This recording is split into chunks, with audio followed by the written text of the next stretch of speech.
Hello दोस्तों, आपका स्वागत है आपके अपने YouTube channel easy study hub में। आज हम लोग देखेंगे सीजी टेट 2016 का पेपर 1 का मैथ्स का पोर्शन। ठीक है, तो इसमें सबसे पहले क्वेश्चन में आते हैं। भारत में एक स्थान 75 डिग्री ईस्ट में है। उस स्थान पर वर्तमान समय 8 AM है, मतलब सुबेरे के 8 बजे है। तब ग्रीनविच 0 डिग्री पर में उस क्षण क्या समय होगा। देखिए, यहाँ बोला है 1 डिग्री ईस्ट का वैल्यू कितना है, 4 मिनट दिया गया है। ठीक है, तो यहाँ कितना बोला है, 75 डिग्री ईस्ट। यहाँ बोल रहा है 1 डिग्री ईस्ट का वैल्यू कितना है, 4 मिनट। तो 75 गुणा क्या हो जाएगा हमारा, 4। तो 75 चौके कितना हो जाता है आपका, 300 मिनट। इसको अगर आप घंटे में बदलना चाहें तो आप कितने से डिवाइड करेंगे, 1 घंटे में 60 मिनट होते हैं, तो हम लोग किससे डिवाइड करेंगे, 60 से। तो कितने बार में कटेगा, 5 बार में। तो ये कितने हो जाएंगे, 5 घंटे। मतलब इसका वैल्यू क्या आ रहा है, 5 घंटे। अब देखिए 75 डिग्री ईस्ट है। अब हम लोग को कितना पे जाना है, 0 डिग्री पे जाना है। तो देखिए 8 बजा किस में, 75 डिग्री ईस्ट पे। लेकिन अगर हम लोग को 0 डिग्री पे जाना है तो हम लोग को इस 5 घंटे को क्या करना होगा, इसमें से घटाना होगा। तो 5 घंटे, सॉरी AM लिख दिया। अगर यहाँ से मैं 5 घंटे घटाऊँ तो देखिए यहाँ AM है, मतलब ये 0 से ही चालू है, मतलब इसको क्या लिख सकते हैं, 8:0 ठीक है, उसमें से हम लोग कितना घटा रहे हैं, 5 घंटे। अगर घटाएंगे तो हमारे पास कितना आएगा, 3 घंटे। 3 घंटे जो आ रहे हैं ये क्या चीज़ को बताएगा, आपका AM, मतलब सुबेरे के 3 बजे। तो इसका सही आंसर क्या हो जाएगा, A। तो ऐसे वाला क्वेश्चन आप बना सकते हैं। अब अगला क्वेश्चन है, विशिष्ट उदाहरणों से सामान्यीकरण की ओर बढ़ते जाना जाता है। आगमन विधि, निगमन विधि, वैज्ञानिक विधि या सामान्यीकरण विधि। देखिए आपको क्या बोला है, विशिष्ट उदाहरण से सामान्यीकरण की ओर किस में जाते हैं हम लोग, आगमन विधि में जाते हैं। तो सही आंसर क्या होगा, आगमन विधि। 5 संख्याओं का औसत 80 है। यदि इनमें से एक संख्या को हटा दिया जाए तब औसत 90 हो जाता है। तो हटाई गई संख्या क्या है। देखिए अब क्या है, 5 संख्याओं का औसत कितना दिया है, 80। तो अंकों का योग, 5 संख्याओं का योग कितना हो गया, औसत गुणा जितनी संख्या है, मतलब कितने हो गए आपके, 400। अब दूसरा क्या बोल रहा है, एक संख्या हटा दिया तो उस एक मतलब एक संख्या आता है, मतलब 4 संख्याओं का योग कितना हो गया, 90, क्योंकि औसत है, कितनी संख्या है, 4। तो 90 चौके कितना हो जाता है, 360। अब इनके बीच का अंतर, ठीक है, तो वही बताएगा कौन सी संख्या हटाई गई है। तो 400 में से 360 को घटाएंगे तो हमारे पास क्या आता है, 40। तो सही आंसर क्या हो जाएगा, 40। ठीक, अब अगला क्वेश्चन क्या है कि A बट्टा में B बराबर दिया है C बट्टा में D। ये हम लोग को क्या है, ज्ञात। ठीक है, ये दिया हुआ है, उसमें से हम लोग क्या निकाल रहे हैं, अज्ञात। और जब ज्ञात से हम लोग अज्ञात की ओर बढ़ते हैं, ठीक है, तो उसको क्या बोलते हैं, संश्लेषिक विधि। ज्ञात से अज्ञात, क्योंकि हम लोग को दिया हुआ है उससे हम लोग एक निष्कर्ष निकाल रहे हैं।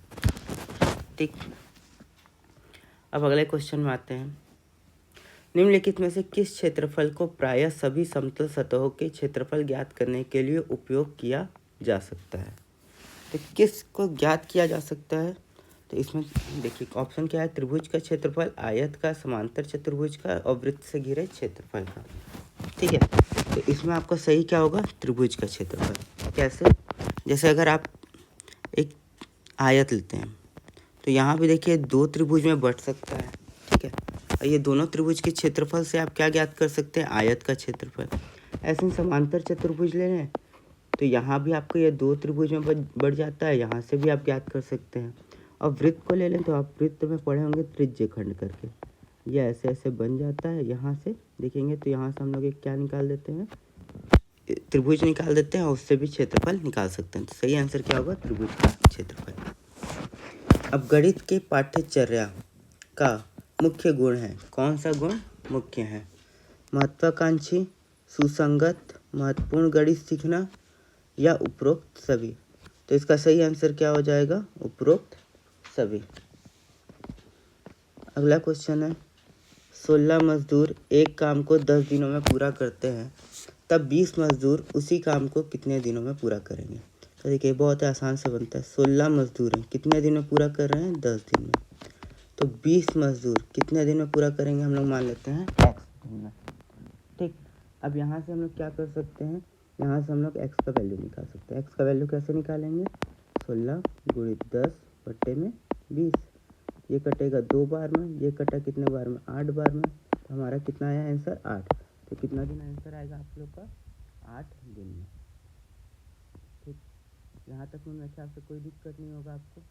और वीडियो पसंद आ रहा तो प्लीज़ इस चैनल को लाइक शेयर और सब्सक्राइब भी जरूर करिएगा। अब अगला क्वेश्चन में आते हैं। एक वाहन 5 मिनट में 2 किलोमीटर चलता है। एक वाहन 5 मिनट में 2 किलोमीटर चलता है, 1 घंटे में 40 किलोमीटर चलता है, 5 सेकंड में 600 मीटर चलता है। तब वाहन की औसत चाल क्या होगी। तो देखिए यहाँ क्या क्या बोला है, इसको लिखते हैं। ये बोल रहा है कि 5 मिनट में कितना चल रहा है, 2 किलोमीटर। ठीक, अगला में क्या बोल रहा है कि 1 घंटे में कितना चल रहा है, 40 किलोमीटर। और उसके बाद अगले में क्या बोल रहा है, 5 सेकंड में कितना चल रहा है, 600 मीटर। ठीक है, अब यहाँ से हम लोग अगर 1 घंटे में बदलना है, देखिए सबको मैं 1 घंटे में बदलता हूँ कि 1 घंटे यहाँ दिया है तो बहुत आसान हो जाएगा। तो 1 घंटे में बदलना है तो इसको कितना से गुणा कर देंगे, 12 से, कि कितना होता है, 12 × 5 = 60। 60 मिनट बराबर कितने हो जाएंगे, इसको लिख लें 60 मिनट या फिर 1 घंटे बराबर कितना हो जाएगा, 12 दूना 24 किलोमीटर। तो ये 1 घंटे में कितना चल रहा है, 24 किलोमीटर। ये 1 घंटे में कितना चल रहा है, 40 किलोमीटर। अब देखते हैं ये कितना चलता है। तो 1 घंटे में कितने सेकंड होते हैं, 1 घंटे में कितने सेकंड होते हैं, 3600 सेकंड होते हैं। अब हम लोग को यहाँ 5 दिया है तो हम लोग को 3600 सेकंड बनाना है। तो हम लोग कितना से गुणा करेंगे, 720 से। ठीक है, तो कितना हो जाएगा, 3600 सेकंड, या फिर बोलेंगे इसको कितना, 1 घंटा। अब यहाँ देखिए फिर इसमें भी 720 से गुणा करेंगे। तो देखिए 1 2 3 0 हो गया, 7 छक 2 छक 12, हासिल 1, 6 7 42 और 1 43। तो ये कितना आ गया आपका, 4,32,000 मीटर। अब इसको हम लोग क्या करेंगे, किलोमीटर में बदलेंगे। तो 1 घंटे में किलोमीटर कितना चलेगा, तो 1000 से हमको भाग देना पड़ेगा। जब 1000 से भाग देंगे तो हमारे पास कितना किलोमीटर आ रहा है, 432 किलोमीटर। ठीक, अब देखते हैं औसत चाल के लिए। औसत चाल बराबर क्या लिखते हैं, कुल दूरी बट्टा कुल समय। तो कुल दूरी देखते हैं कितना कितना चल रहा है। ये हो गया 24 किलोमीटर 1 घंटा में चला, ये 1 घंटा में 40 चला, और ये 1 घंटा में 432 चला। और समय कितना लिए, 1 + 1 + 1। ठीक, इधर को नीचे वाले को मिटा देता हूँ कि थोड़ा सा जगह मिल जाए। अब देखिए इनको अगर जोड़ेंगे तो देखिए 4 + 2 कितना हो गया, 6 हो गया। 3 + 4 7, 7 2 9 हो गया। और ये हो गया 4 का 4, बट्टे में आ गया कितना, 3। अब 3 से भाग देते हैं तो 3 1 कम 3, 1 यहाँ बचा, 9 यहाँ बचा, तो 19, 3 छक्का 18 हो गया।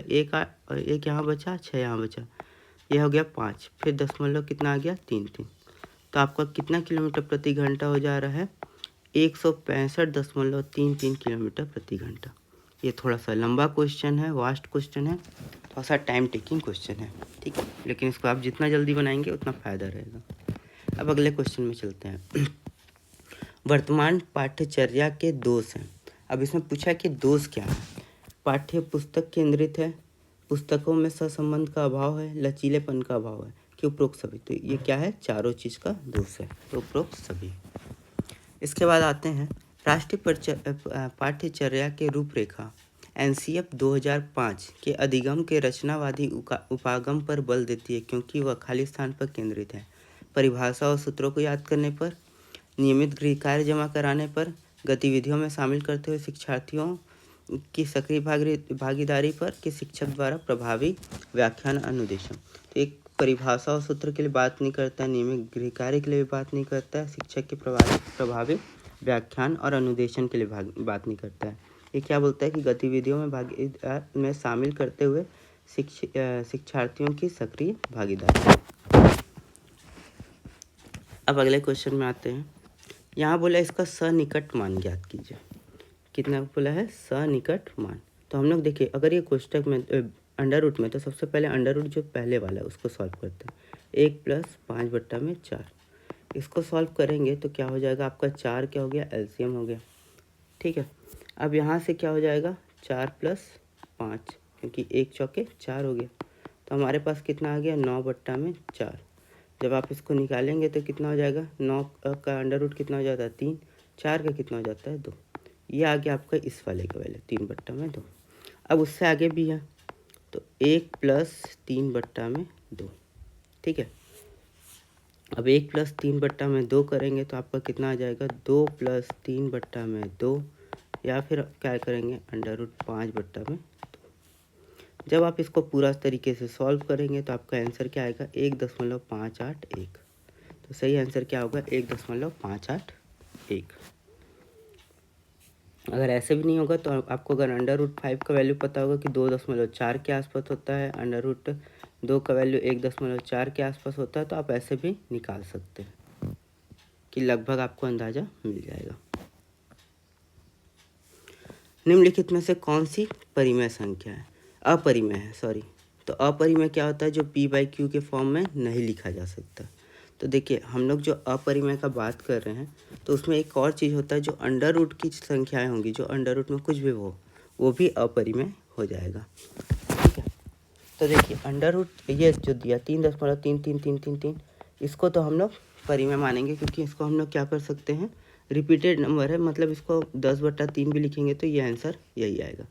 तो ये परिमेय है, अपरिमेय नहीं है। मतलब ये भी देखिए 6 3 6 3 6 3 6 3 ही आ रहा है, तो ये भी अपरिमेय नहीं है। तो मतलब हम इन दोनों में चेक करते हैं। तो यहाँ दिया 81 का पावर 1/2 गुणा 18 का पावर -1/2। तो यहाँ लिख देते हैं यहाँ लिख देते हैं 81 का पावर 1/2 बट्टा में 18 का पावर 1/2, क्योंकि वहाँ माइनस का चिन्ह है। अब देखिए इसको सॉल्व करते हैं तो 81 का पावर 1/2 मतलब अंडर रूट 81 बट्टा अंडर रूट 18, यही हो रहा है। अब जब इसको सॉल्व करते हैं तो अंडर रूट 81 का कितना आ जाता है बाहर 9 आ जाता है, 3 तिहाई कितना हो जाता है 9, और फिर अंडर रूट 2 बच जाता है। फिर इसको काटते हैं तो कितने बार में बस कटता है 3 बार में। तो हमारे पास क्या आ रहा है 3 अंडर रूट 2। जब भी कोई अंडर रूट में आ गया मतलब कि वो अपरिमेय ही होगा, परिमेय नहीं हो सकता। तो डायरेक्टली आंसर आपका क्या हो जाएगा सी नंबर। अब अगले क्वेश्चन में आते हैं। एक कक्षा कक्ष 20 फीट लंबा, 15 फीट चौड़ा और 12 फीट ऊंचा है और 60 छात्रों को बैठने की क्षमता है। यदि एक छात्र को 50 घनफीट स्वच्छ हवा की आवश्यकता है, तब आवश्यकता से अधिक कम कितनी हवा उपलब्ध है। तो देखिए कितने छात्र हैं, आगे बोल रहे हैं 60 छात्र हैं। 60 छात्र के लिए, एक छात्र के लिए कितनी हवा चाहिए 50 घनफीट, ठीक है, घन फीट। तो हम लोग इसको गुणा करते हैं तो 50 6 × 5 = 30 और ये डबल 0 आ गया, मतलब 3000 घन फीट की आवश्यकता है, ठीक है। अब इनके पास है कितना, तो है कितने के लिए हम लोग क्या करेंगे, इसका वॉल्यूम निकालेंगे, क्योंकि घनाभ का कमरा जो हो गया तो घन के साइज का हो गया तो घनाभ के साइज का होगा। तो घनाभ के साइज का है क्योंकि लंबाई चौड़ाई और ऊंचाई अलग अलग है। तो 20 लंबाई गुणित चौड़ाई गुणित ऊंचाई, यही आपका क्या होता है आयतन होता है घनाभ का। तो 20 × 15 कितना हो गया 300, 300 × 12, 300 × 12 कितना हो गया 3600 घन फीट। अब देखिए यहाँ हमारे को कितनी आवश्यकता थी 3000 घन फीट की, हमारे पास है कितना 3600 घन फीट। अब इन दोनों का अंतर देखते हैं तो हमारे पास कितना सरप्लस में मतलब अधिक है 600 घन फीट अधिक है। तो यहाँ पर कौन सा आंसर हो जाएगा सी नंबर, 600 क्यूब फीट अधिक है, ठीक। सॉरी। गणित की शिक्षा का मुख्य उद्देश्य है। अब बात कर रहे हैं गणित की शिक्षा का मुख्य उद्देश्य क्या है। विद्यार्थियों को गणित समझने में मदद करना, उपयोगी क्षमताओं का विकास करना, बच्चों की गणितीय प्रतिभाओं का विकास करना और ज्यामिति के प्रमेय उनके प्रमाणों को स्वतंत्र रूप से सृजन करना। तो इसका सही आंसर क्या होगा, बच्चे की गणितीय प्रतिभाओं का विकास करना। अगर गणित में प्रतिभा अगर आ जाएगी तो वो हर चीज़ कर सकता है गणित में, उसको समझने में भी दिक्कत नहीं होगी, क्षमता भी विकास हो जाएगा। इसलिए प्रतिभा का विकास करना मुख्य उद्देश्य क्योंकि बोला यहाँ, देखिए यहाँ बोला मेन उद्देश्य। तो मेन उद्देश्य क्या है, बच्चों की गणितीय प्रतिभाओं का विकास करना। अब अगले क्वेश्चन में आते हैं। ये भी आसान क्वेश्चन है, ठीक है। अगर इस तरीके का क्वेश्चन है तो आपको क्या याद करना है, बोर्ड मास। और बोर्ड मास में आप लोग को सबसे पहले क्या होता है, ब्रैकेट को ओपन। तो ब्रैकेट यहाँ अंदर में देखिए ब्रैकेट है, इसलिए सबसे पहले हम लोग क्या करेंगे, ब्रैकेट ओपन। तो यहाँ क्या दिया है, 5/2 - 1, ठीक है। तो यहाँ से एलसीएम कितना हो गया, 2। अब ये 2 एकम कितना हो गया, 2, 5 - 2, तो हमारे पास कितना आ गया, ये 3/2। मतलब हमारे पास अब बचा क्या, ब्रैकेट के अंदर में 12 - 2 × 5 + 3/2। अब देखिए यहाँ से ऑफ है नहीं और डिवाइड भी नहीं है, हमारे पास क्या है, मल्टीप्लिकेशन, एडिशन, सब्ट्रैक्शन है। तो सबसे पहले क्या होता है, मल्टीप्लिकेशन। तो 2 बचे कितना हो गया, 10। तो हमारा क्या हो जाएगा, 12 - 10 + 3/2। उसके बाद क्या करते हैं हम लोग, एडिशन, ठीक है। लेकिन हम लोग यहाँ एडिशन से देखिए, एडिशन यहाँ पर करना चाहें तो हम लोग दोनों इसका कर सकते हैं, लेकिन मैं चाहता हूँ कि आप लोग देखिए 12 में से 10 को माइनस कर देते हैं। क्यों करते हैं, क्योंकि यहाँ प्लस माइनस है, तो इसलिए इसमें दिक्कत नहीं होगा। तो ये कितना हो गया, 2 + 3/2। अब जब इससे आगे अगर आप सॉल्व करेंगे तो आपका एलसीएम कितना आ जाएगा, 2। और 2 दूना कितना होता है, 4 + 3। और ये 4 + 3 को हम लोग क्या लिखेंगे, 7/2। और इसको जब भाग देंगे तो क्या आएगा, 3 सही 1/2। तो सही आंसर क्या होगा, 3 सही 1/2। तो कैसे आया 3 से 1/2 में, तो ये भी बता देता हूँ, 7/2। तो 2 × 3 = 6, बचा 1। तो हम लोग का जो शेषफल है वो यहाँ आ गया, जिससे भाग दे रहे हैं वो नीचे चले जाता है, और जो भागफल आता है वो यहाँ आ जाता है, ठीक। निम्न में से किसका विकास स्कूल में गणित शिक्षा का उद्देश्य नहीं होना चाहिए, निर्णय लेने की क्षमता, वैज्ञानिक सोच, याददाश्त क्षमता, विश्लेषण की क्षमता। तो इसमें आपको ऐसे देख के पता चल रहा होगा क्या होगा, याददाश्त क्षमता।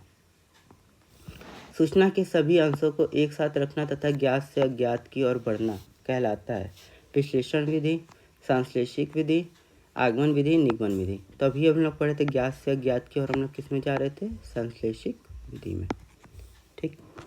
इसके बाद अगले क्वेश्चन में आते हैं, पढ़ाने की प्रक्रिया में से हटकर सीखने की प्रक्रिया पर जोर देना पाठ्यक्रम केंद्रित शिक्षण है, बाल केंद्रित शिक्षण है, शिक्षक केंद्रित शिक्षण है, कि इनमें से कोई नहीं। तो सही आंसर क्या होगा, बाल केंद्रित शिक्षण है, ठीक। एक शिक्षक शिक्षार्थियों को दैनिक जीवन में गणित के अनुप्रयोग का विषय के साथ गणितीय जर्नल मतलब पत्रिका तैयार करने के लिए बढ़ावा देता है। यह गतिविधि है, किस चीज़ की गतिविधि है, आपको ये बताना है। शिक्षार्थियों की गणितीय संकल्पनाओं के समझ में परीक्षा करने की, अपने ज्ञान और विचारों को साझा करने के लिए शिक्षार्थियों को अवसर उपलब्ध करने की, गणित की समझ विकसित करने में शिक्षार्थियों की सहायता करने में, गणित संकल्पनाओं उनके अनुप्रयोगों में संबंध बैठाने और अपने ज्ञान तथा विचारों को साझा करने में शिक्षार्थियों की सहायता करने में। तो इसका सही आंसर क्या है, गणितीय संकल्पनाओं और उनके अनुप्रयोगों में संबंध बैठाने और अपने ज्ञान तथा विचारों को साझा करने में शिक्षार्थियों की सहायता करने में। अब अगले क्वेश्चन में आते हैं, राष्ट्रीय पाठ्यचर्या की रूपरेखा NCF 2005 के अनुसार विद्यालयों में गणित शिक्षण का संकीर्ण उद्देश्य है, संख्यानात्मक कौशल का विकास, बीजगणित पढ़ाना, परिकलन व मापन पढ़ाना, रैखिक बीजगणित से संबंधित दैनिक जीवन की समस्याओं का शिक्षा। तो इसका सही क्या है, संख्यानात्मक कौशलों का विकास करना, ठीक है। अब अगले क्वेश्चन में आते हैं। अब है, एक आदमी है, एक भैंस 10,000 रुपये में खरीदा तथा 1 साल दूध बेचने पर 10,000 रुपये प्राप्त किया और 1 साल बाद उसने 9,000 में बेच दिया। तो लाभ और हानि का प्रतिशत बताइए। देखिए उसने खरीदा कितना, 10,000 में, बेच कितना में रहा है, 9,000 में, लेकिन उसके बीच में फ़ायदा कितना कमा दिया बेचने के बीच में, 10,000 का। मतलब ये 10,000 अपना कमा चुका है। मतलब उसको कुल कितना मिल जा रहा है, उसको बेचने पर 19,000, खरीदा कितना था, 10,000 में। तब इसको बोलते हैं कि अब देखिए 10,000 में खरीदा, 19,000 पे बेच रहा, मतलब डायरेक्टली ऐसा चीज़ है कि आपको क्या होगा, लाभ होगा। तो देखिए यहाँ जो है हानि वाले को आप काट दीजिए। अब कितने का लाभ हो रहा है, 9,000 रुपये का, कितना में, 10,000 में, गुणा 100%। अब ये काटेंगे, 3 जीरो कट गया, 1 जीरो इससे कटा, तो 9 दाम कितना आ गया, 90% का लाभ। तो सही आंसर क्या हो गया, 90% का लाभ हुआ। सॉरी दोस्तों, गणित भाषा का मुख्य गुण है शुद्धता, सत्यता, उपरोक्त में से दोनों, किन में से कोई नहीं, तो दोनों ही इसका गुण है। ठीक है। गणित शिक्षण विधि में कक्षा में यह तरीका है शिक्षकों की बॉडी एक्शन का, विषय वस्तु के प्रेजेंटेशन का, याददाश्तीकरण का, मानसिक व्यायाम का। तो ये क्या है? विषय वस्तु के प्रेजेंटेशन का। ठीक है। अगला क्वेश्चन में आते हैं। यदि दो संख्याओं का एलसीएम एचसीएफ क्रमशः 30 व 3 है, तब इन संख्याओं में से निम्न में से कौन सी संख्या संभव नहीं है? अब देखिए, अगर बोल रहा है एलसीएम दिया है, एचसीएफ दिया है, तो जो भी संख्या होगी उसमें उसका एचसीएफ होना ही चाहिए, मतलब महत्तम समापवर्तक उसमें होना ही चाहिए। जैसे अगर मैं 6 और 18 का निकाल रहा हूँ, नहीं 6 नहीं लेते, 9 और 21 का निकालते हैं। ठीक है। तो इसका एचसीएफ कितना आ रहा है आपका? 3 तो आ रहा है। ठीक है। तो दोनों संख्या में देखिए 3 से भाग जाना चाहिए। तो ऐसी कौन सी संख्या जिसमें 3 से भाग नहीं जा रहा? 15 में जा रहा है, 3 से जा रहा है, लेकिन ये 10 में 3 से भाग नहीं जा रहा है, इसलिए सही आंसर क्या हो जाएगा? एक संख्या 10 हो सकती है, गलत है। निम्न में से कौन सा सत्य नहीं है? विद्यार्थी अपने व्यवस्थित ज्ञान का निर्माण करने में कर सकते हैं अपने को सम्मिलित कर खाली स्थान में। प्रयोग, आत्म परीक्षण, सामूहिक कार्य, ब्रेन स्टॉर्मिंग सेशन। तो ये क्या होगा? आत्मनिरीक्षण, क्योंकि अब विद्यार्थी अपने व्यवस्थित ज्ञान का निर्माण कर सकते हैं अपने को सम्मिलित कर आत्म परीक्षण में, तो आत्म परीक्षण से ज्ञान का निर्माण नहीं कर सकते हैं। अब है, यदि मूलधन को आधा कर दिया जाए और दर को दुगना कर दिया जाए तो और समय अचर रखा जाए, तब पुराने एसआई और नए एसआई का अनुपात क्या होगा? तो एसआई का फॉर्मूला क्या होता है? P × R × T अपॉन में 100, मतलब मूलधन गुणित दर गुणित समय बट्टा 100। यह आपका पुराना। अब नया में क्या बोल रहा है? मूलधन को आधा कर दे रहा है ना, P/2 गुणा 100। दर को कितना कर दिया? दुगना कर दिया, मतलब 2R, और समय को नियत रखा। तो देखिए 2 से 2 कट गए, तो हमारे पास फॉर्मूला क्या बचा? P × R × T/100, मतलब जैसा पहले था वैसा अभी है, तो मतलब अनुपात कितना हो जाएगा? 1:1। अब अगले क्वेश्चन में आते हैं। 1 घनफुट मिट्टी का माप 50 kg है। 5 फीट लंबा, 4 फीट चौड़ा और 3 फीट गहरे बगीचा को भरना कितने मिट्टी की आवश्यकता होगी? तो सबसे पहले हम लोग इस मिट्टी का आयतन निकालते हैं। तो आयतन क्या हो गया? लंबाई गुणित चौड़ाई गुणित ऊंचाई। तो हमारे पास कितना आ गया? 5 चौके 20 तियाँ 60 घन फुट है ना, क्यूब फुट। ठीक है। 1 क्यूब फुट का वैल्यू कितना दिया है? 50 kg। तो हम लोग क्या करेंगे? 60 × 50 kg। जब आप इसको करेंगे तो आपका कितना आ जाएगा? 3000 kg। और 3000 kg को हम लोग क्या बोलते हैं? 30 क्विंटल। तो सही आंसर क्या हो जाएगा? 30 क्विंटल।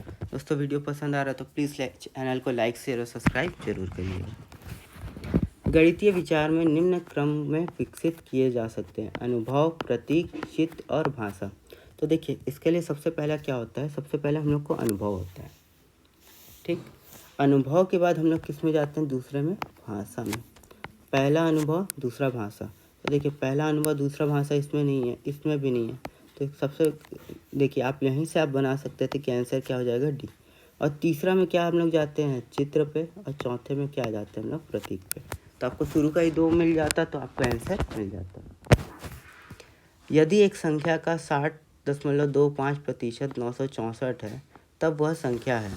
अब देखिए, यहाँ बोल रहा है 60.25% अगर 964 है, तब आपको क्या निकालना होगा? 1% निकाल लीजिए। तो 964 बट्टा में 60.25। ठीक है। या फिर आप इसको लिख सकते हैं 964 00 यहाँ कर दीजिए, ये लिख लीजिए 6025, और इसको आप काटना स्टार्ट कर दीजिए। ठीक है। तो आपका 1% का वैल्यू मिल जाए। तो हम लोग क्या करते हैं? इसको कितना से काट देते हैं? 25 से काटते हैं। तो 25 दूना कितना होता है? 50 होता है। ठीक है, क्योंकि 5 यहाँ मेरे को दिख रहा है। फिर यहाँ क्या बच रहा है? 1 0 2। 25 चौके कितना होता है? 100 होता है। फिर 2 5 बच रहा है, 241 हो गया। यहाँ वैसे करते हैं, 25 से काटते हैं। 25 यहाँ कितना होता है? 75। तो 2 1 4 हो गया। 25 अट्ठे कितना होता है? 200 हो गया। फिर यहाँ क्या बचा? 14 बच गया, 140 हो गया। फिर 25 बचे कितना होता है? 125 हो गया। फिर 15 बच गया, और 25 छक्का कितना हो जाता है? 150। अब देखते हैं, अब ये किसी से कट रहा है क्या? ठीक है। अब हम लोग डायरेक्टली 241 से ही भाग दे देते हैं, क्योंकि यहाँ देखिए डायरेक्टली वैल्यू है 15 16 12 10। ठीक है। तो 10 तो हो नहीं सकता है। 3000 3856 भागे 241, तो 241 एकम क्या कर देते हैं, 241 कर देते हैं सबसे पहले। तो यहाँ बचा 4, यहाँ बचा 4, यहाँ बचा 1, यहाँ बचा 6। अब देखिए यहाँ 6 आ रहा है, यहाँ भी 1 है, तो यहाँ से हम लोग 6 बार में ट्राई करते हैं। तो कितना हो जा रहा है, देखिए 6 का एकम 6, 4 चौको 6 चौको 24, फिर यहाँ आया 2 हाथ से, फिर यहाँ 6 दूना 12, 1 13 14, देखिए 16 बार में कट गया। तो आपका 1% का वैल्यू कितना आ गया, 16 अगर आ रहा है तो 100% का वैल्यू कितना आ जाएगा, 16 गुणी 100 बराबर 16 से। तो ऐसे आप आंसर निकाल सकते हैं। अब आज के लास्ट क्वेश्चन में आते हैं, जो कि इम्पोर्टेंट क्वेश्चन है। देखिए यहाँ पर से हम लोग को सीरीज दिया हुआ है। अब यहाँ पूछा इसका वैल्यू क्या होगा। जब भी इस तरह का सीरीज आए वो 1 + 1 + 1 + लगातार है, देखिए लगातार है, यहाँ यहाँ यहाँ।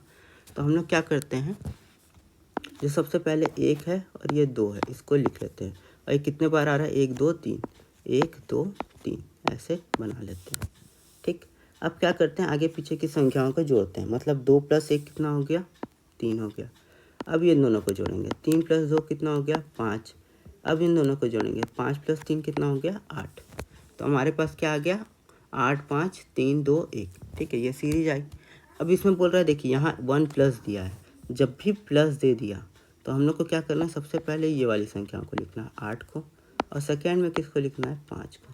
तो इसका सही आंसर क्या हो जाएगा, 8/5। अगर प्लस नहीं देता तो अलग हो जाता, 5/8 आ जाता।